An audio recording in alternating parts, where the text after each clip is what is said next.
Olá, então dando continuidade, né, às nossas políticas de segurança alimentar e nutricional no Brasil, nós vimos que muitas coisas foram mudando com o passar dos anos, né, e que lá em 1986, então, já existiam algumas ações, né, até comentamos sobre o sal de cozinha, né, comentamos sobre o enriquecimento de farinha, né, entre outros produtos. E aí, então, lá em 1986 foi criado nessa Conferência Nacional de Saúde, né? Muitas coisas estavam acontecendo. Foi criado o SUS, Sistema Único de Saúde, esse que atua até hoje, né? A gente às vezes acaba até dizendo que não é bom, né? Muitas vezes a gente até nem usa, mas ainda acredito aqui na nossa região que a gente ainda está num local que a gente ainda consegue um pouco utilizar esses benefícios, né, de maneira bem melhor do que se nós estivéssemos nos grandes centros. Então foi reconhecido, né, o direito à saúde como dever do Estado. E o Brasil criou esse Sistema Único de Saúde que vigora até hoje, né, e funciona aí em todo o território nacional. Porém, quando chegou lá no governo do Fernando Collor, entre 90 e 92, aconteceram muitos cortes, né, em relação à saúde, cortes esses que eu já até tinha comentado, né, que sempre aí no decorrer da história, quando se precisava investir em outras coisas, a saúde era quem perdia suas verbas. Então, lá no ano de 1990, que nós paramos aqui, na verdade, né, a segurança alimentar e nutricional começou a ganhar destaque no mundo e no Brasil, né? Muitas questões como desnutrição, né, inanição ganharam as notícias, né? Muitas pessoas morrendo por doenças decorrentes da fome, né? O corpo, na verdade, quando padece de fome, de falta de nutrição, né, doenças oportunistas acabam atacando essa pessoa. Então acabaram, a sociedade junto com o governo acabou se mobilizando e criando um sistema nacional de segurança alimentar e nutricional. Então o ato de alimentar-se, como nós comentamos lá no primeiro slide da aula passada, ele não tem a ver somente com a nutrição, sabe? O ato de alimentar, ele nem sempre você consegue se nutrir. Então essa alimentação foi começando a ser visto como a necessidade dela ser correta, dela conter aqueles nutrientes que iriam, né, proporcionar então bem-estar e saúde ao indivíduo, não só como o ato do alimento em si, né, de alimentar-se de algo que seja pobre em calorias, que seja pobre em nutrientes, né, e sim algo com uma carga e uma bagagem de vitaminas, de minerais, né, de os aminoácidos, proteínas, carboidratos que são aí bom para o corpo de um indivíduo. E aí, então, foram lançadas essas políticas, né, um Plano Nacional de Segurança Alimentar e Nutricional, e esse plano nutricional começou a lançar esse Plan-SAN, que é um plano, uma cartilha, que eu até coloquei lá no Moodle, lá no RA, né, na aula passada, essa cartilha. Essa cartilha, ela é atualizada, então a que está vigente hoje, né, é a 2016-2019. Nessas cartilhas que elas são lançadas há 4 anos, a de 2020 ainda não apareceu, não estou entendendo porquê, já procurei, não acho. Elas são lançadas e depois de 2 anos elas são revisadas. Então, quando elas são lançadas, elas têm metas, elas têm planos a serem traçados para curar aí, entre parênteses, alguma defasagem que a gente tem na população. E aí, então, ali são propostos projetos, né? Até abri ela na aula passada, mostrei para vocês, né? São criados projetos e esses projetos são incrementados aí na vida das pessoas, né? E acabam aí curando determinadas defasagens. Porém, né, como é feito, é revisto isso a cada 2 anos, né, e algumas diretrizes, se está vendo que não está dando certo, né, ou que está bom, acabam mudando. E aí, então, né, aconteceu a inclusão lá em 1990, né, de que a alimentação é um direito humano, né, uma alimentação adequada é direito de todos. E aí, então, lá em 1999, né, essa Política Nacional de Alimentação e Nutrição, então a gente consegue ver que, na verdade, cada vez que passa uma determinada quantidade de governos, eles vão lançando políticas novas e programas novos que, na verdade, eles vão apenas se atualizando, né, para dar aquela situação de criei um projeto novo, né, dar uma nova cara. E aí, então, né, por exemplo, essa política nacional foi aprovada lá em 1999 e em 2011 ela foi atualizada. E aí Tem-se, então, como dever do SUS, né, respeitar, proteger, promover os direitos humanos relacionados à saúde e à alimentação. Então, agora isso foi direcionado para o SUS, Sistema Único de Saúde, né, porque através de uma alimentação correta, de uma nutrição adequada, o indivíduo, isso promove a saúde do indivíduo. E aí, então, nós tínhamos as pirâmides alimentares, até comentei, né, na aula passada, que hoje a pirâmide alimentar já não é mais aquela mesma que nós há pouco tempo estudamos na escola, né? Hoje a base dela já é água e exercício físico, né? Então essas mudanças elas vão acontecendo, esse padrão nutricional ele vai trocando, né? E vai refletindo isso na saúde do indivíduo. Então eu até comentei na aula passada, né, da questão das academias, por exemplo, antes era uma farmácia em cada esquina, hoje a gente já encontra uma farmácia e uma academia, né? Porque os hábitos de vida da população vão mudando, né? Isso vai se transformando. Hoje nós já temos a moda de veganismo, já tem gente que fala mais de veganismo, hoje já tem gente que só come orgânicos, então assim, cada tempo ela vai mudando, né, o óleo de coco, por exemplo, outra coisa, né, tem pessoas que comem, diz que é bom, tem pessoas que não comem, diz que não é bom. Um nutricionista hoje, quando você vai, ele receita banha de porco para você cozinhar, que há alguns anos atrás era condenável, não se deveria utilizar, né. Então esse Plano Nacional de Segurança Alimentar, lançado lá em 1999, que depois foi atualizado em 2011, em 2003 lançou um programa que foi, assim, um espelho para o mundo, na verdade. Pra gente que tem um pouco, né, não vou dizer que a gente tem uma condição de vida, nossa, né, espetacular, porém para aqueles que estão abaixo da linha da miséria, né, talvez R$50 seja uma diferença tão grande, né, que para nós, às vezes, chega com meia sacolinha do mercado em casa. Né, mas para quem não tem, talvez faça uma diferença tão grande.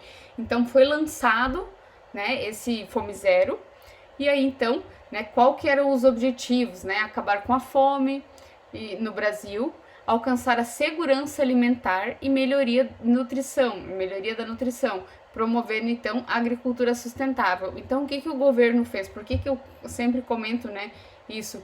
Que as políticas de segurança alimentar e nutricional estão intimamente ligadas com a agricultura familiar, né?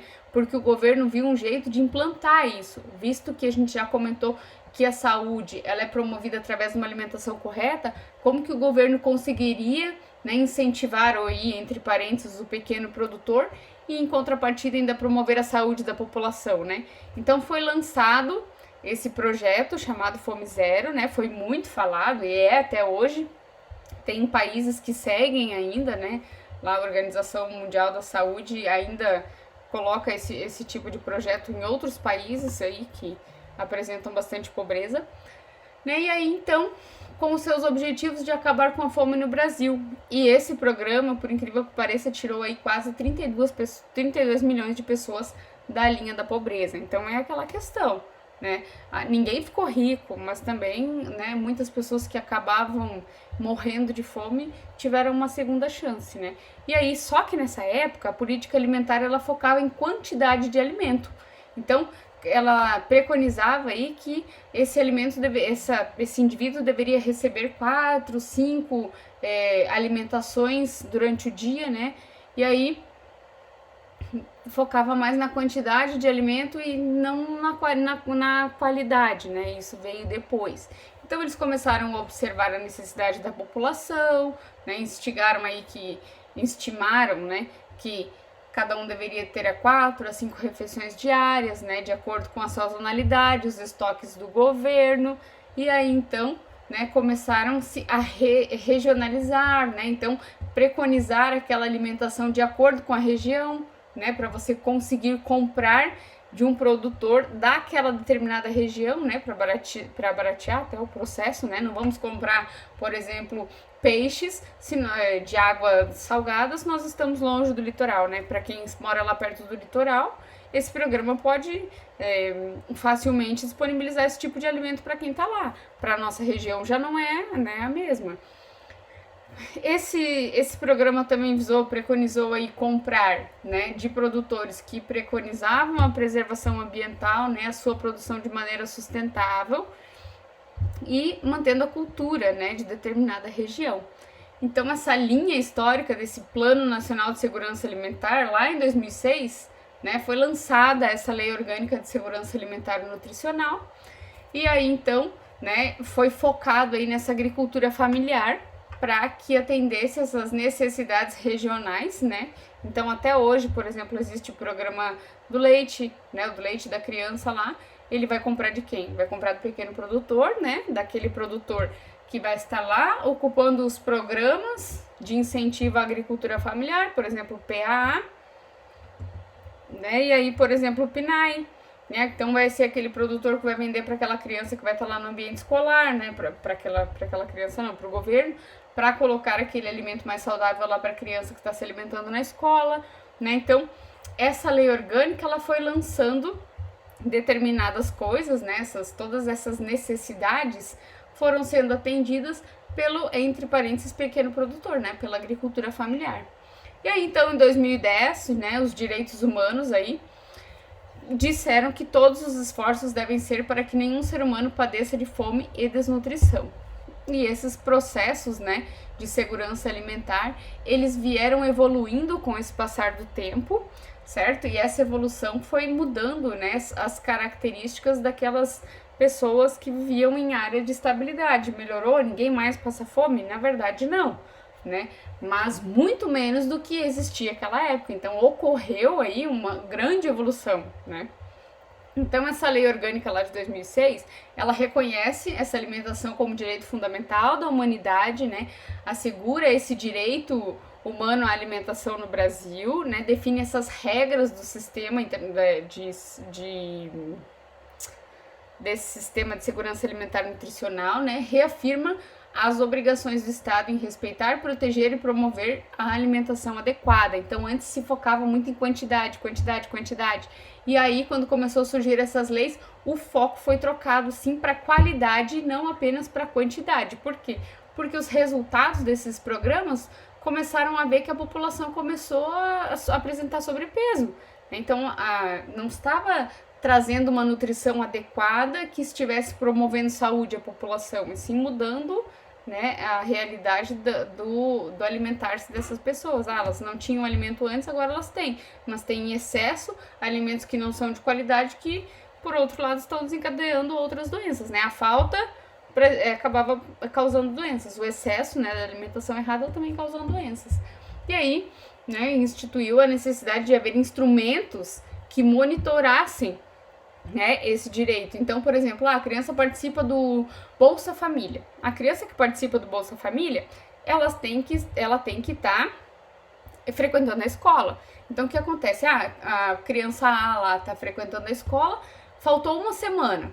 Quando essa criança falta uma semana lá na escola, né, ou alguns dias seguidos, esse professor vai passar isso para a direção da escola entra em contato com o conselho tutelar. Por quê? Porque para a família receber aquele programa, aquela criança tem que estar frequentando a escola sob perda de perder aquele programa, né? Então, na verdade, eles começaram a interligar isso. Essas crianças do Bolsa Família, por exemplo, elas têm direito, aqui em Medianeira, não sei se isso é uma lei do país, mas aqui em Medianeira, por exemplo, quem ganha família, Bolsa Família, pode ir no oftalmologista, né, municipal. Eu acredito que essa questão de ganhar o óculos é algo municipal, mas eles ganham um óculos, né, de tempo em tempo alguém vai lá na escola e pesa essas crianças, né, mede a altura das crianças, a questão da frequência da escola, né, então tudo isso é acompanhado e deixou de ser só o foco na alimentação, né, e sim na promoção da saúde como um todo. Propósitos desses programas, né? Melhorar a condição de alimentação, nutrição e saúde através das práticas alimentares adequadas e saudáveis. Então, desde a merendeira lá da escola que faz essa alimentação para todas essas crianças, agora ela recebeu um treinamento com nutricionista, com cardápios, né? Existe aí até um comitê que vai lá na escola ver se a promoção dessa alimentação está sendo feita de maneira correta, né? E aí, então, essas pessoas começaram a receber treinamento e agora essa alimentação e nutrição que as crianças estão recebendo é diferente. E esse treinamento aí também vai existir em diversas esferas, né? E aí, então, né, como forma de prevenir e ter um cuidado aí, então, aos agravos relacionados à falta, né, de nutrição aí ou déficit alimentar. Princípios desses programas, né? organização da atenção nutricional, promover essa alimentação adequada, saudável, né? Vigilância alimentar e nutricional. Então não adianta você só ofertar o alimento e esse alimento não ser de qualidade, né? Gestão dessas ações alimentares da nutrição, participar desse controle social, como comentei antes, né? Então não é só o alimento agora. Controlar essa regulação dos alimentos, né? Quantidade de força de trabalho, pesquisa para aumentar, né, essa produção de alimento, além de também analisar como que está a nutrição dessa criança, né? Tá dando certo? Né? Porque são pesquisas que não são do dia para a noite, né? Você consegue aí ver em determinadas gerações, você consegue ver os problemas que estão acontecendo e também algo de bom que está acontecendo. E aí, então, isso passou a ser responsabilidade do Ministério do Desenvolvimento Social, né? Que foi criado. E aí, então, essa Política Nacional de Assistência Social entrou também, né? Então, em 2011, passou essas políticas, né, a serem aí uma política do Estado, criando um programa chamado Brasil Sem Misérias. Então, às vezes a gente vê propagandas, né, na televisão, aí comentando sobre, né, porque essas ações do governo, então, elas são a nível nacional. Então, que nós comentamos, ó, nutricionista, né, nos calendários, nos cardápios da escola, na cantina da escola já não vende mais alimento que não é de qualidades, né, restaurantes que você consegue, por exemplo, o Sesc, né, os restaurantes do Sesc aqui em Medianeira não tem, mas tem em outros locais, como por exemplo, aqui nós temos, não hospital universitário, mas restaurante universitário lá na UTFPR, por exemplo, você consegue comprar uma alimentação mais barata, né? E se você é estudante, ainda mais barato. Mas esses restaurantes também são abertos à comunidade, tá? Às vezes a gente acha que não, mas lá na UTF, por exemplo, quem for lá consegue almoçar no restaurante universitário, vai pagar um pouco mais que o estudante, porém ainda vai pagar muito barato se for levar em conta o preço dos outros locais, né? E é uma alimentação de qualidade, com cardápio balanceado, né? Visto que existe todo um programa nutricional por trás. Resultados no âmbito do SUS, né? Avanços na saúde da população. Então, quando o Sistema Único de Saúde passou a cuidar dessa alimentação, né? Acabou reduzindo a mortalidade infantil, né? Porque agora já se tem uma alimentação de qualidade para essa criança. Ah, mas era só isso que causava mortalidade? Não, era falta de saneamento básico, por exemplo, que foi estendida essa rede de saneamento básico, né, acompanhamento da nutrição dessa criança. A mãe hoje tem todo um calendário de vacinas, né, tem todo um manual aí de coisas que ela tem que seguir, né, para o desenvolvimento dessa criança e também do dela. Ampliação do acesso, né, e ações de serviços de saúde, recuperação em saúde, né, e aí essas políticas vão sendo atualizadas conforme a necessidade da população. Não é só algo relacionado à nutrição, né, então ela tem aí para atender todas as necessidades básicas dessa população para que o seu desenvolvimento, né, aconteça de maneira correta. E a agricultura familiar, ela vem exatamente para isso, né, para trazer, né, escoar a produção dela e também promover a saúde, né, para essas pessoas.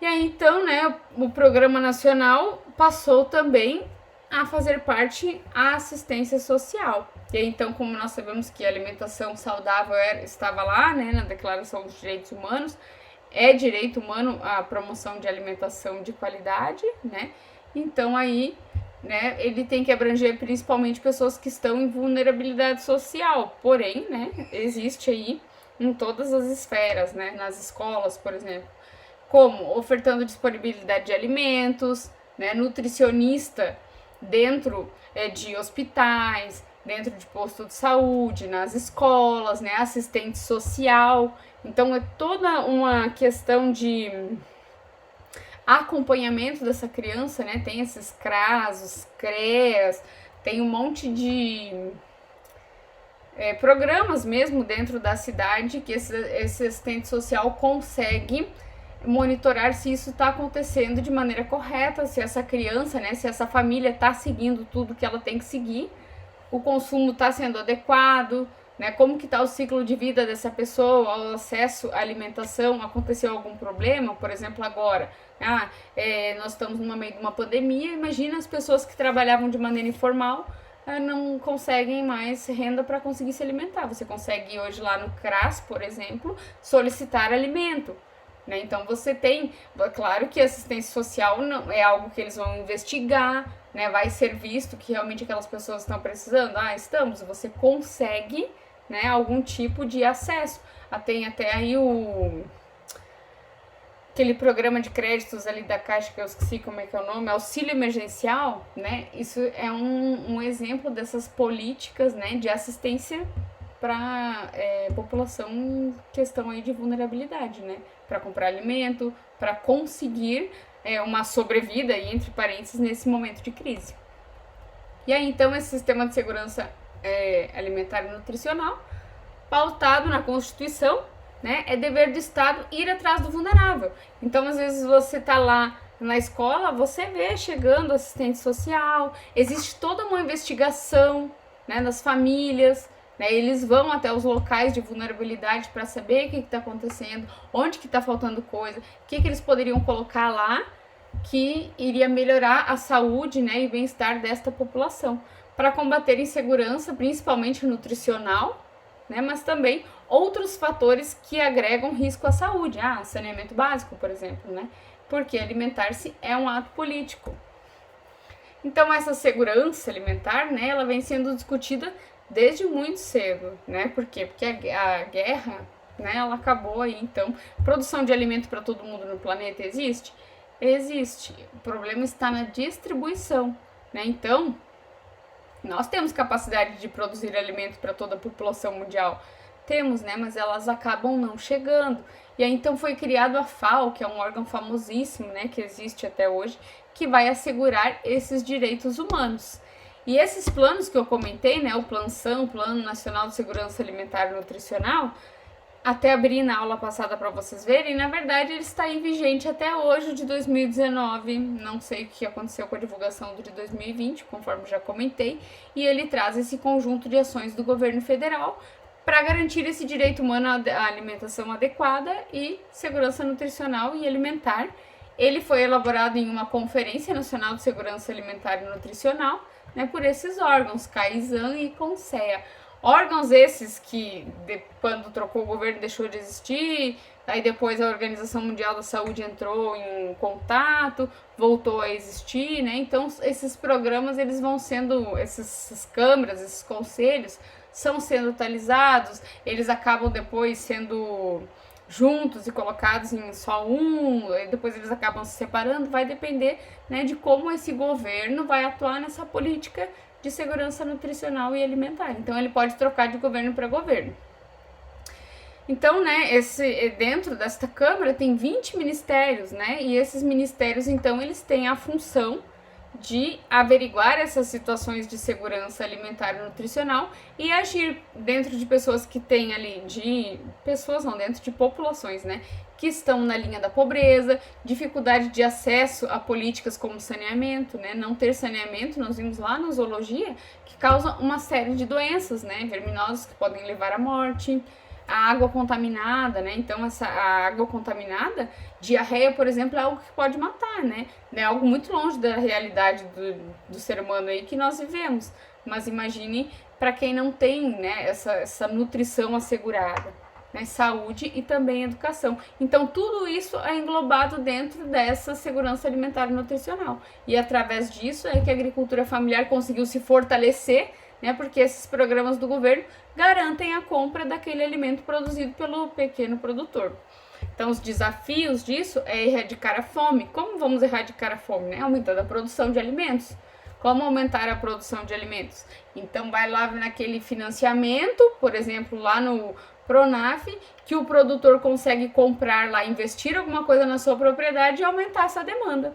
Então, diminuir da extrema pobreza, alimentos com base sustentável. Então, quando nós falamos de programa de orgânicos, por exemplo, que nós vamos comentar ali nos seminários, o governo ainda paga 30% a mais para aqueles que produzirem de maneira saudável orgânico. Não que os outros também não sejam saudáveis. Se nós entrarmos no site do Ministério de Desenvolvimento, lá no site do Ministério do Desenvolvimento, mostra que tão seguro quanto um alimento orgânico é um alimento produzido, né, com utilizando outras formas, né? Não é agricultura convencional. Então, na verdade, né, ela tem aí os agrotóxicos, que não se chamam mais agrotóxico, que eu esqueci o nome, né? Que não são mais agrotóxicos.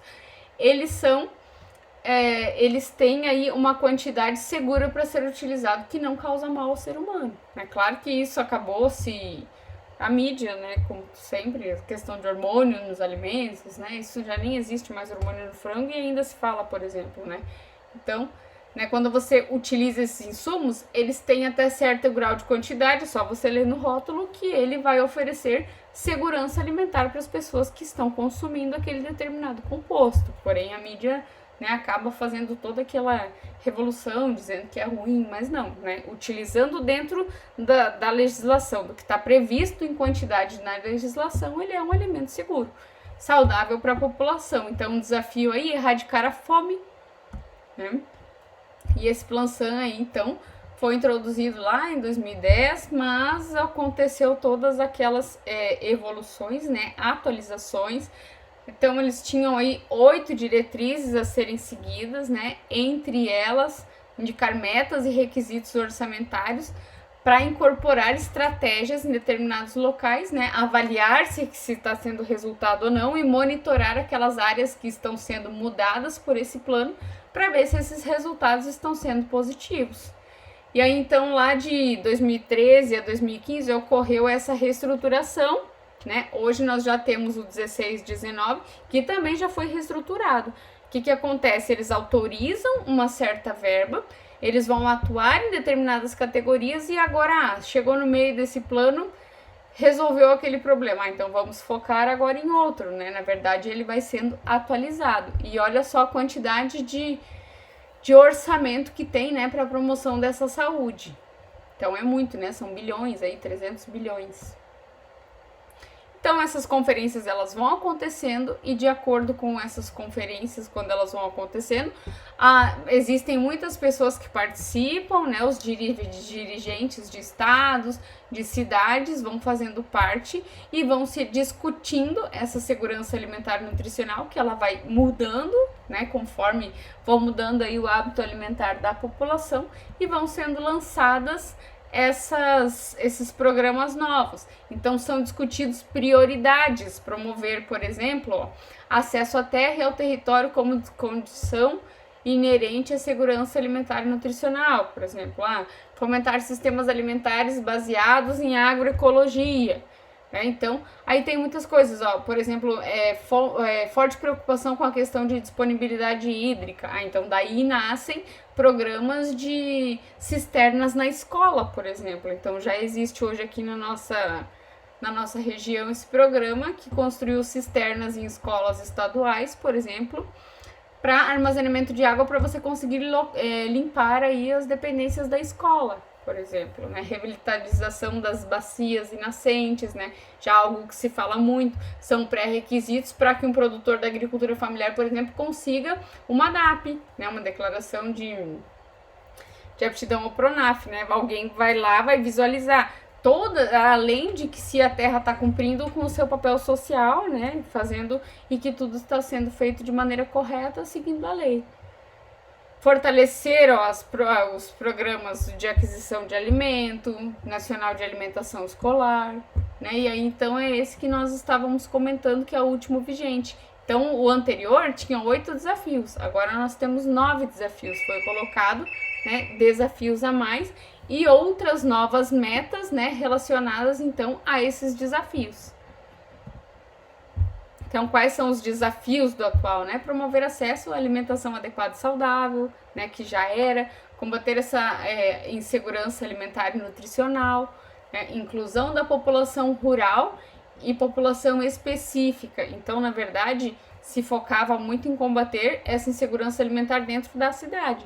Então, além da cidade, agora vamos focar também no rural, né? Produção de alimento saudável e sustentável, abastecimento, né, acesso ao alimento por essa população, educação alimentar e nutricional, né, medidas regulatórias. Então existem hoje aí treinamentos, né, de locais que produzem alimentos para que você consiga desenvolver preparar mesmo desse alimento de forma correta, né, prevenir aí e controlar os agravos da má alimentação, ampliar a disponibilidade hídrica, né, então comentei antes do programa das cisternas, né, e aí então apoiar essas iniciativas em todos os âmbitos, né, e promover essa segurança alimentar e nutricional. De noite, então, conversamos pelo Google Meet, né, e vamos combinar sobre os programas que vão ser comentados nos seminários que nós vamos fazer para a semana que vem. Então, até breve, de noite conversaremos melhor.